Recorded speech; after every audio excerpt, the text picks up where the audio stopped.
आपकी भी शूटिंग होती है। 2004 तक करीब का शूटिंग खत्म हो जाता है। हाँ जी, हाँ जी। अभी कौन सा शूटिंग चल रहा है?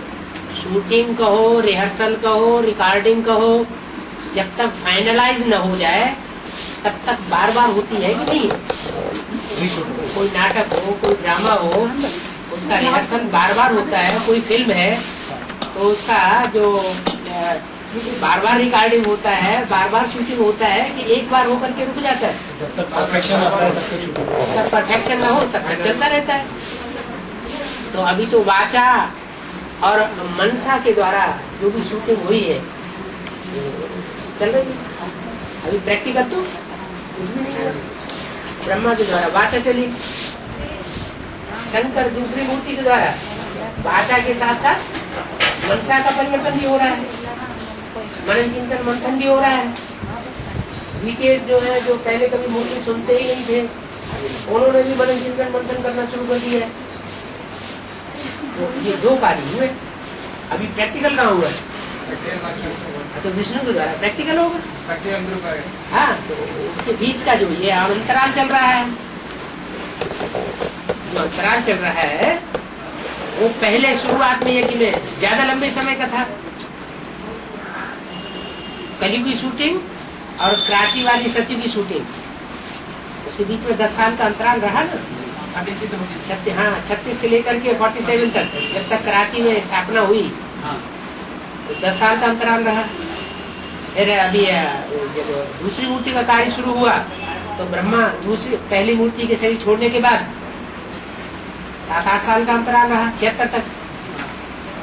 ऐसे ही अभी तीसरी मूर्ति का काम शुरू होने वाला है, दूसरी मूर्ति का कार्य समाप्त होने वाला है।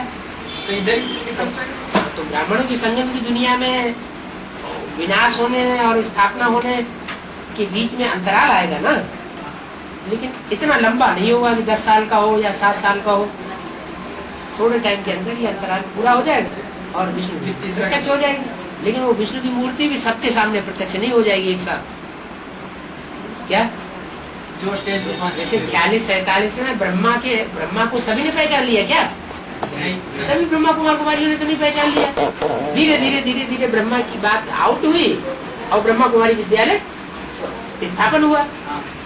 3-4 साल के बाद माउंट आबू में। हाँ जी, सन दिल्ली में 52-53 में जाकर के कमला नगर में पहला सेंटर खोला है ब्रह्मा कुमारी विश्वविद्यालय। उससे पहले तो उतना मान्यता नहीं थी ना, टाइम लगता है ना। तो ऐसे ही विष्णु के द्वारा जो प्रैक्टिकल कार्य होगा उसमें भी अंतराल रहेगा बीच में। इसमें स्पेशलिटी क्या रहेगा? हैं? ब्रह्मा का समय हाँ जी, ज्ञान पकड़ने वाले भक्त थे, मतलब भक्त आते थे। हाँ जी, भक्ति जिनका कंप्यूटर ब्रह्मा का ग्रुप में आए, हाँ जी। ब्रह्मा कुमार बने, फिर एडवांस नॉलेज, जो नॉलेज को कैच करके एडवांस में आए, फिर विष्णु की माला में जाने के लिए उसका फाउंडेशन क्या होगा? प्योरिटी की पावर जिनके पास होगी वो प्रैक्टिकल करेंगे। अभी यहाँ तो राम की सेना है, तो राम की सेना जो है, जो राम की सेना है वो जो उनका जैसा नाम है उतना ही तो काम करेंगे। तो बाबा प्योरिटी तो अली विजयमाला में होगा, अली विजयमाला में होगा। विजयमाला बनेगी तब जब रुद्रमाला के मणके उसमें ऐड होंगे, नहीं तो विजयमाला भी इनकम्प्लीट माला है।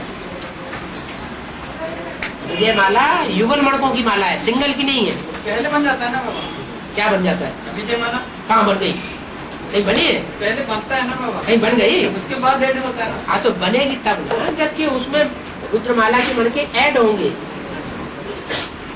जो विजयमाला का पहला मणका है उसमें रुद्रमाला का पहला मणका ऐड हो, और जब तक ऐड ही नहीं हुआ है तो शुरुआत ही नहीं हुई। विजयमाला में जितना जाएंगे वो सब क्या नष्टमा सुरती प्राप्त किए होंगे? 84 जन्म को जानने वाले होंगे? 84 जन्म के एकदम जानने वाले नहीं हो जाते हैं। पहला 84 जन्म पूरे ही जान लिए तो इस सृष्टि में रहने का मतलब क्या हुआ? नंबर बार बोलता है हिसाब किताब कितने का है।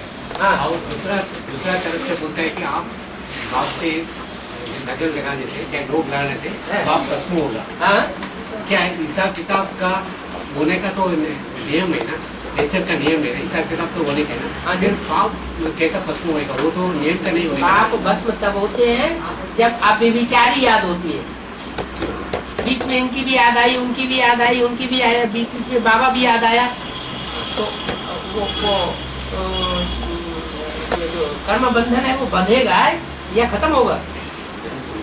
हाँ, आप बेविचारी याद जब होती है तब कर्म बंधन क्लास होता है।